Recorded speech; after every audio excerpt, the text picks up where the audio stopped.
And the Indiana Fever have pulled off the upset, the 6th seed, beating Vegas 89-73 to take game 1. Everyone said the Indiana Fever had no chance. ESPN analysts wrote them off, oddsmakers laughed, and even the two-time champs Las Vegas Aces expected a sweep. But then, in front of the Aces' home crowd on the very night Aya Wilson was crowned MVP, the Fever shocked the world by stealing game 1. And now the question is, how did a team missing 6 players flip the entire series script with 1 win? And what did Caitlin Clark say to her teammates post-game that's got people turning heads? Because this wasn't just an upset, it was a statement. So if you're fired up for the Fever, comment "fired up" and let us know how proud you are of the team.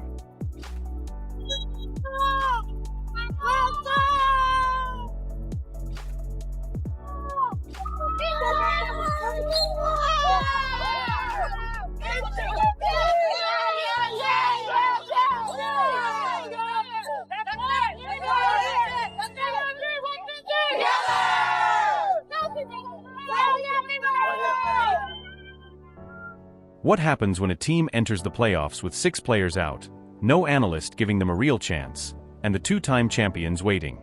You get the Indiana Fever's greatest test of belief, a night that was supposed to belong to someone else and yet somehow turned into their moment. Particular matchup, Aces Fever game 1. We're not deciding the whole series right now, just game 1. Should we do it together? I think we should do it together. Okay. Because my spidey sense are telling me they might be the same. 3, 2, 1. Aces. They're not going to lose after she just won MVP. Yeah, period. There's no way. No way.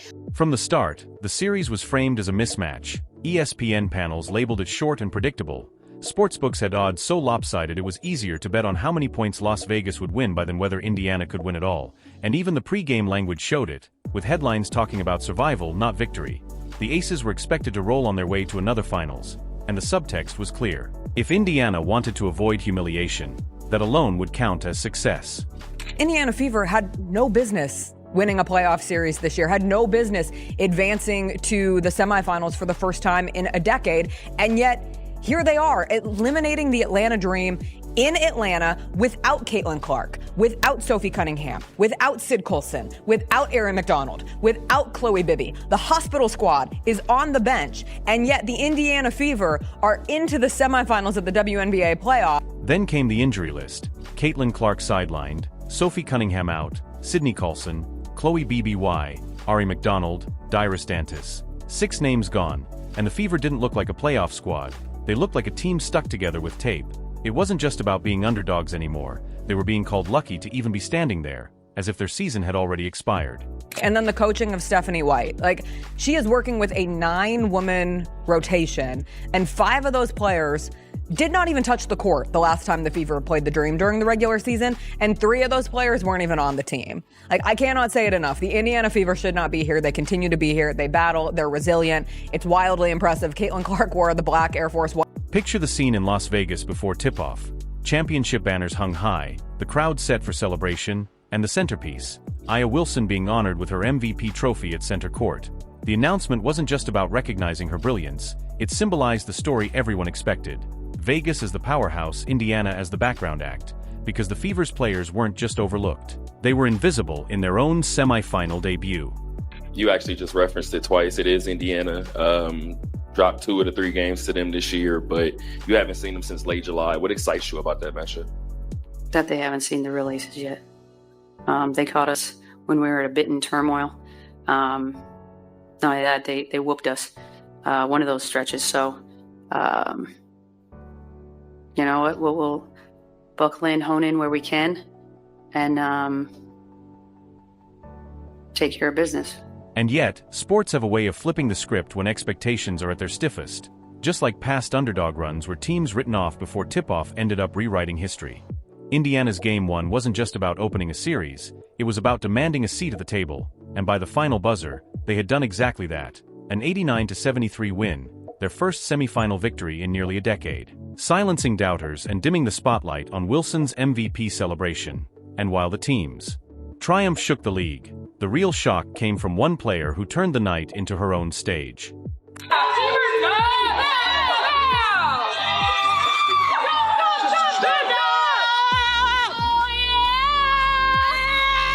Respect everyone, fear no one. Woo! Doesn't it change? Oh! Dumb. That's one. Big time. That's big time. While all eyes were on Aya Wilson raising her MVP trophy and the defending champs poised to script an easy home victory, nobody expected Kelsey Mitchell to step in and completely flip the story. What was supposed to be Wilson's night became Mitchell's masterpiece, as she refused to let Indiana be a mere footnote, and by the final buzzer, the entire league's conversation had already shifted. First semifinal appearance. Just what's your emotional state right now? Normal, I think. It's practice. Trying to prepare like anybody else would, like any other day. But keep the main thing. That's all you can do. Kelsey Mitchell has long carried the label of an elite scorer, yet too often she's been cast in the shadows of bigger WNBA names, overlooked in conversations about stars who supposedly shape series. This time was no different, with all the pregame chatter revolving around Wilson's dominance, Jackie Young and Chelsea Gray's firepower, and whether Indiana could even keep up. But true to form, Mitchell did what she's done her entire career: cut through the noise, silence the doubts, and let her game speak louder than anyone's expectations. Tell your younger self. Yeah. How would you explain to her to make sure that you give yourself grace and give you the flowers that you so willingly deserve? Ooh, I think the best thing I could have done was, I had a long list. I wrote down a list of all the times I could have quit, been a pro, playing with the Indiana Fever. I wrote down all the people that wrote me off. I wrote it down on a list. I wrote down all the coaches that didn't want me around. I wrote down all the media outlets that didn't want to talk to me. I think that within itself is like, you got to tell your younger self not to give up on you. Because it's been a lot of times I could have given up when I know a lot of people that talk to me now weren't talking to me, and I know what it was like when they wasn't. So that part is big for me. Yeah, what would I tell her? How would I explain to my younger self to give herself grace and take the flowers she deserves? Honestly, the best thing I could tell her is don't give up on you. I actually wrote a long list of every time I could have quit playing pro ball with the Indiana Fever, every person who wrote me off, every coach who didn't want me around, every media outlet that refused to talk to me. Remembering all that makes me tell my younger self to hold on, because there were so many moments when I could have walked away. And now, seeing the people who ignored me then talk to me now, I know why I had to keep going. That time, keeping the pivot foot alive and going strong side for Wilson. Mitchell this time finds a lane to the basket.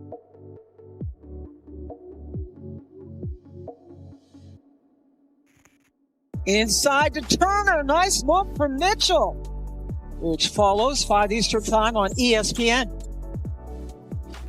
Mitchell.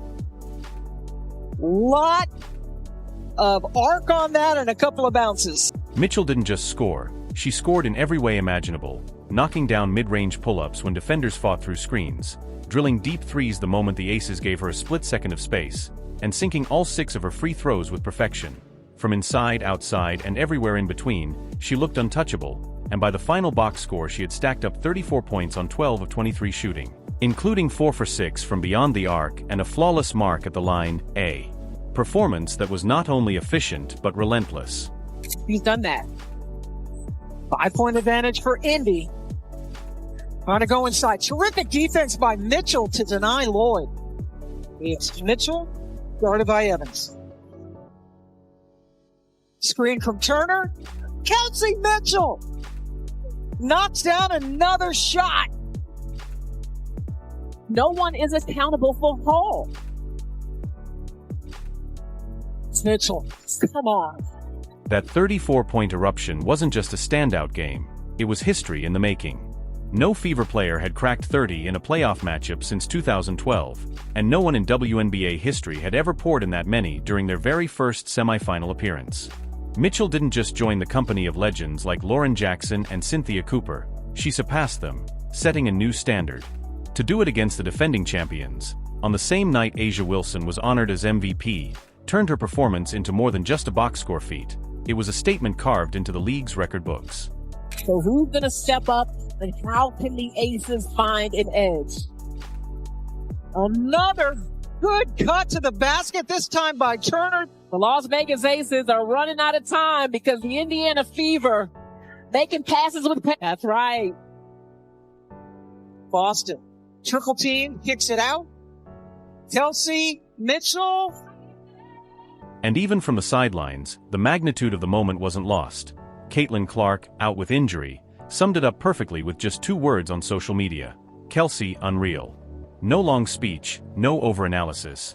Just pure respect from a young phenom to the veteran who shouldered the load when it mattered most. A reminder of how deeply Mitchell's impact resonates within her team and how much her teammates truly recognize her greatness. But you could start on the defensive end. I mean, clearly we had no answer for Mitchell. Couldn't even attempt to slow her down a little bit. I thought it was really poor. Really poor. Even Aces head coach Becky Hammon, never one to hand out compliments lightly, admitted after the game that they had no answer for Mitchell, a concession that only highlighted how thoroughly she controlled every possession. It wasn't luck or a fluke, it was Mitchell at her absolute best, proving she belongs in every conversation about the league's most dangerous guards. Lexi Hull had that great steal to seal the win against Atlanta. Great start for Leah Boston. Definitely the best slasher. Boston and Wilson, 2 former South Carolina players. Asia can't find the bottom of the net. 5'11". Odyssey Sims and Kelsey Mitchell 5'8". Boston up, under, and in. Really having her Battle. Asia. The symbolism couldn't have been louder. On the very floor where Wilson was crowned MVP, Mitchell was staking her own claim, almost as if to say, we've got a most valuable player too, and she's wearing Fever red, blue, and yellow. Her 34 points weren't just a career night, they embodied Indiana's defiance, their refusal to accept a supporting role in someone else's story. And while Mitchell lit the spark, the real heartbeat of the upset came from the entire roster. Defense, hustle, and depth colliding to frustrate the champs at every turn. Instead of being bullied in the paint by Vegas size and MVP power, Indiana flipped the game with defense and tempo, crafting what looked less like resistance and more like a blueprint for breaking down the defending champions. Level juice effort than us. So that's got to change this second half. Coach, you're shooting under 40 from the field, about 7. Get about it. All right, thank you very much, Coach Hammond. And let's go over now to Angel Gray. For Asia. Spins, counters, doesn't get the bounce. I am just so impressed. Boston just faked Wilson out of her. At the center of it all was Aaliyah Boston, staring down one of the toughest assignments in basketball, guarding freshly crowned MVP Aya Wilson. Wilson thrives in the post, stretches defenders to the perimeter, and attacks with relentless energy. Most players wilt under that pressure. Boston didn't. From the opening possession, she made it clear she wasn't there to survive, she was there to disrupt. Her strategy wasn't to outscore Wilson, but to make every touch, every catch, every move a grind. By forcing Wilson off her sweet spots, contesting without fear, and daring her to reset again and again, Boston tilted the battle in Indiana's favor. Lexi Hull had that great steal to seal the win against Atlanta.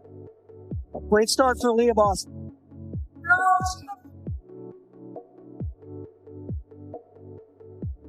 It worked.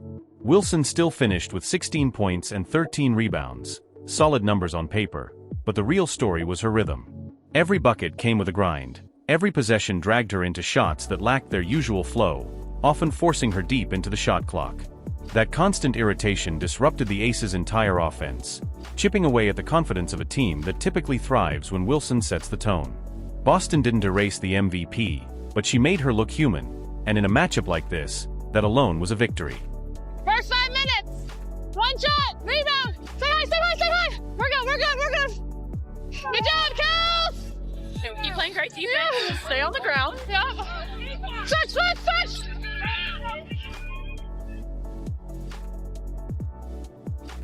Few minutes to go in the quarter. Hull left open for 3, and she hits it. Much needed. Odyssey. Thought about it, but boy, her shooting's on point, so is her. Beyond Boston, Indiana needed its wings to rise, and Lexi Hull answered the call by taking on Jackie Young, one of the toughest covers in the league, shadowing her on every cut, battling through screens, and refusing to bite on fakes until Young's usual rhythm was gone. Then Hull added another layer by drilling clutch threes when the Fever needed them most, proving her impact wasn't just about shutting someone down, but also sparking her own team's offense. Good anticipation there by Brianna Turner. She's been on a couple WNBA all defensive teams, and she has really been key for them on that end of the floor in these playoffs.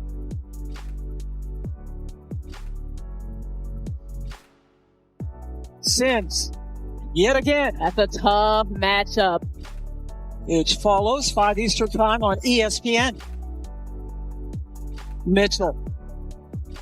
Lot of arc on that and a couple in the regular season in Asia. And the entire league.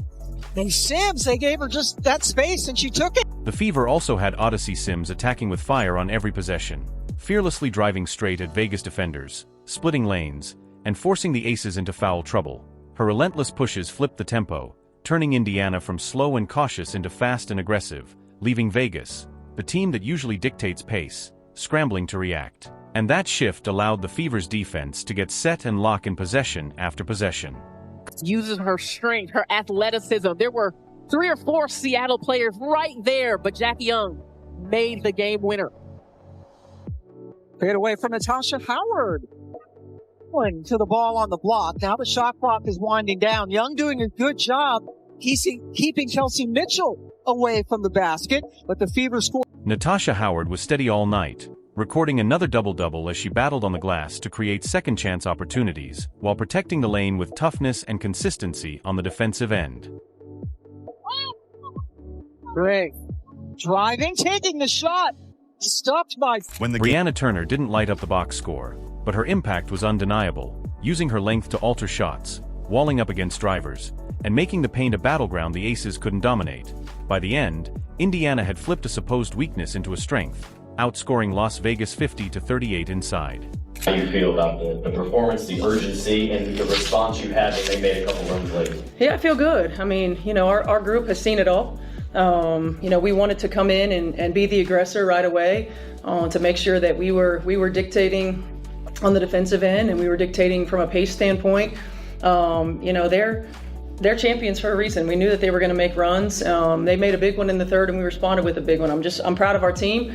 It's one game, it's a long series. So, we got to keep the main thing, but to come in here and to be able to steal this one was big for us. When the final buzzer sounded, even Aces coach Becky Hammond admitted the obvious.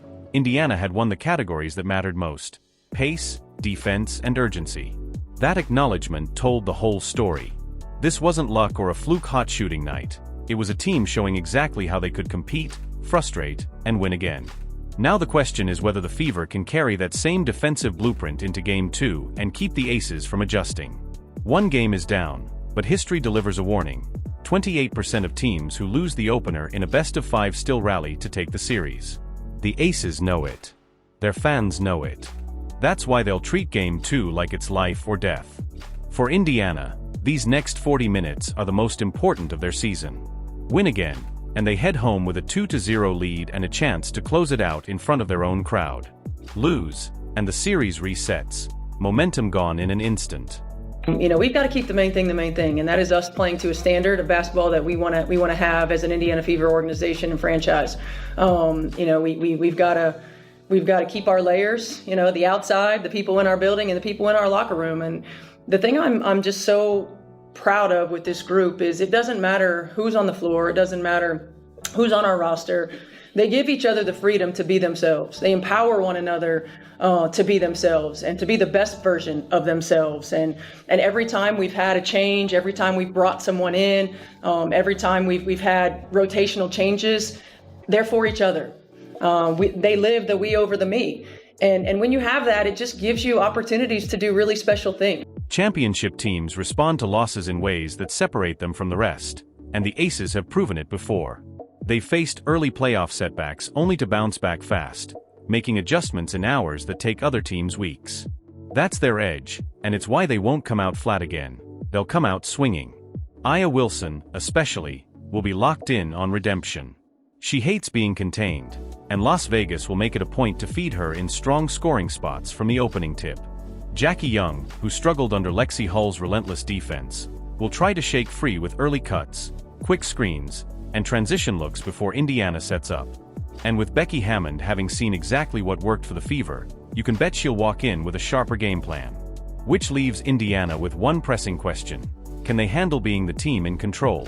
Winning as the underdog is one story.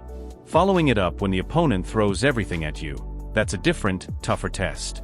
Can Kelsey Mitchell find her same shooting rhythm when doubles and traps come her way? Can Aaliyah Boston keep Wilson uncomfortable a second time, or will Wilson finally break loose? These are the challenges that will define Game 2. This is where the idea of a true championship moment comes in. When success is tested, do you fold or rise higher? If Indiana takes Game 2, it won't just be momentum they hold, it will be validation. They'll no longer be seen as surprise upset artists, but as real contenders for the finals. That Game 1 victory wasn't just a win. It was Indiana reclaiming its belief and proving that "We Over Me" is more than a slogan. It's their identity on the biggest stage. One fearless night after a decade of waiting showed exactly what this group is capable of. As Coach Stephanie White reminded everyone, we take it one day at a time. We can't look too far in front of us, because that's when you start to lose your focus. Now, Game 2 is more than the next step. It's the chance to turn an upset into a finals run. Can the Fever keep rewriting history? If you're fired up for the Fever, comment "fired up" and let us know how proud you are of the team. Like, subscribe, and turn on all notifications so you never miss a moment. Click the video on the screen, and we'll see you in the next one.